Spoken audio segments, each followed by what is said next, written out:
A true friend accepts who you are and also help to become who you should be. Hello and good morning everyone. Today my lecture topic is India and Japan relationship. Friends, Buddhism was spread to Japan from the India through China and Korea, and both countries have shared cultural, religious, historic as well as the people-to-people connection. Pre-independence, the Japan was helped India and Subhash Chandra Bose to fight against the British in Indian independence movement. And in 1952, Japan signed with India a peace treaty. And in 1957, Japanese Prime Minister visit India first time and start giving loan and assistance for the development of Indian people. But in the Cold War time, both countries have not good relation because Japan was allying member of USA and India was closely tied with Soviet Union. Since 1986, India is the largest recipient of Japanese official development assistance. In the time of Pokhran II nuclear weapon test, Japan put 3-year sanctions on India. But after improving the relation, the many Japanese companies like Suzuki, Honda, Sony as well as Toyota entered in Indian market and become largest company.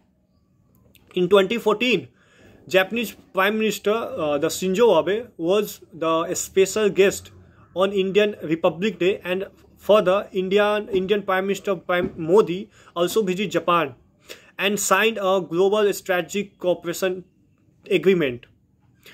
And today, both countries are a part of Quad and engaged in almost every field.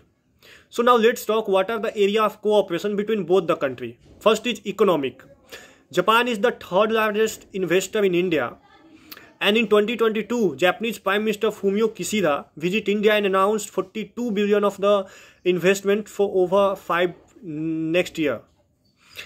Second is defense. Both countries have engaged bilateral as well as multilateral defense exercise. Some named are Dharma, Guardian, Malabar and most recent Milan. Also, both countries are part of Quad to limit the Chinese influence in Indo-Pacific region. Third is healthcare.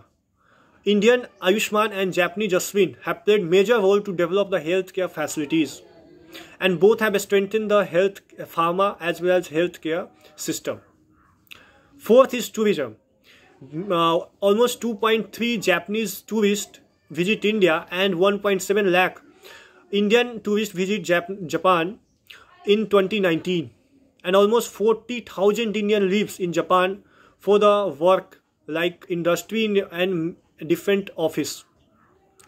So now let's talk about the way forward. So India and Japan need to engage more militarily to tackle the Chinese threat in Indo-Pacific.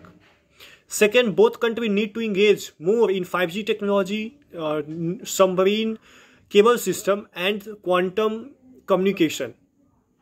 Third, India need to learn the disaster management from the Japan and to overcome natural disaster in India. Fourth, as we know, both countries are the part of G4, so both need to encourage more talks on the reforms of permanent member of UNSC.